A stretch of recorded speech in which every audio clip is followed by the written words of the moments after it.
Sandakan sebenarnya pernah jadi kubu tahanan perang zaman Jepun. SK Kliwon.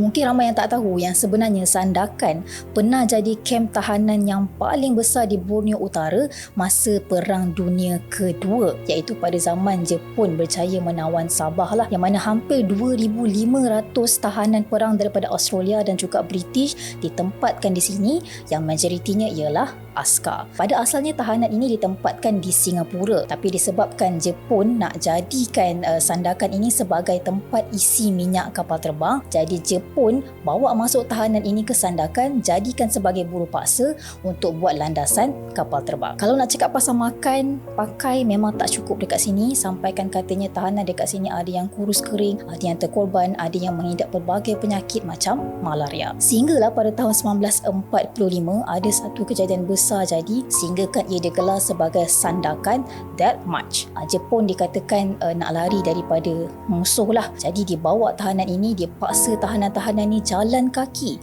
daripada Sandakan pergi ke Ranau dengan jarak lebih kurang 260 km. Kalau tahanan ni gagal tak sampai ke destinasi, Jepun akan seksa tahanan, ada yang sampai terbunuh. Dan sepanjang perjalanan ke Ranau ni ada hampir lebih kurang 1,400 tahanan terkorban di Sandakan, selebihnya terkorban di Ranau, dan hanya ada 6 sahaja tahanan daripada Australia yang berjaya melarikan diri. Itu pun daripada bantuan penduduk Sabah. Sekarang kamp ini telah ditukarkan kepada Sandakan Memorial Park. Katanya masih ada lagi mesin-mesin yang digunakan oleh tentera Jepun yang pernah datang ke sini. Satu perasaan yang tak dapat digambarkan, rasa hiba, rasa sunyi bila membayangkan betapa kejamnya tentera Jepun pada zaman tersebut.